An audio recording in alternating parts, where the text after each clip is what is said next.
Okay, nandito na kami sa bet ni Kimchi. Papabet natin yung apat niyang baby.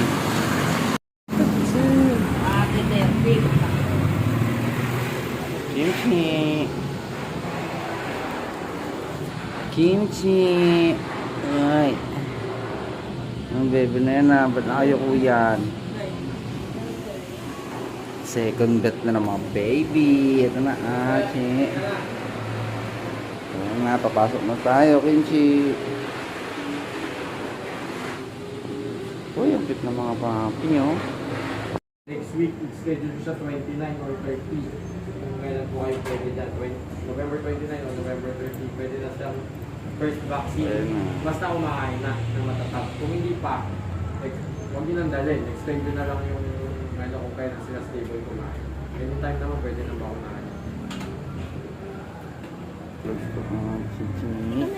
Hingi. 38 time daw. Kimchi. Kimchi na. Ang kitaan yung baby mo, Chi, oh. Baby Chi, oh.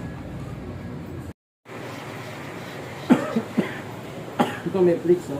Yun nga po nagtatanong ko sana kasi parang yung Libo lang yan, makawala din yan.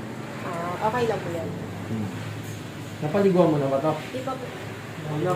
Pag napaliguan mo na, medyo aangat-angat na yung mga balakbak na yan. Pag kasi minsan nalalagyan ng mga milk, di ba? Nalalagyan ng pupo, ihe.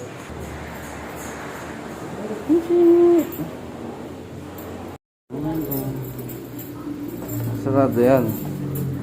Babay na kayo din, no? Babay na kayo din, no? Happy, oh. Cute, oh. Ano ba? Isa, eh. Let's go na. Let's go na. Bakit tayo, Kimchi?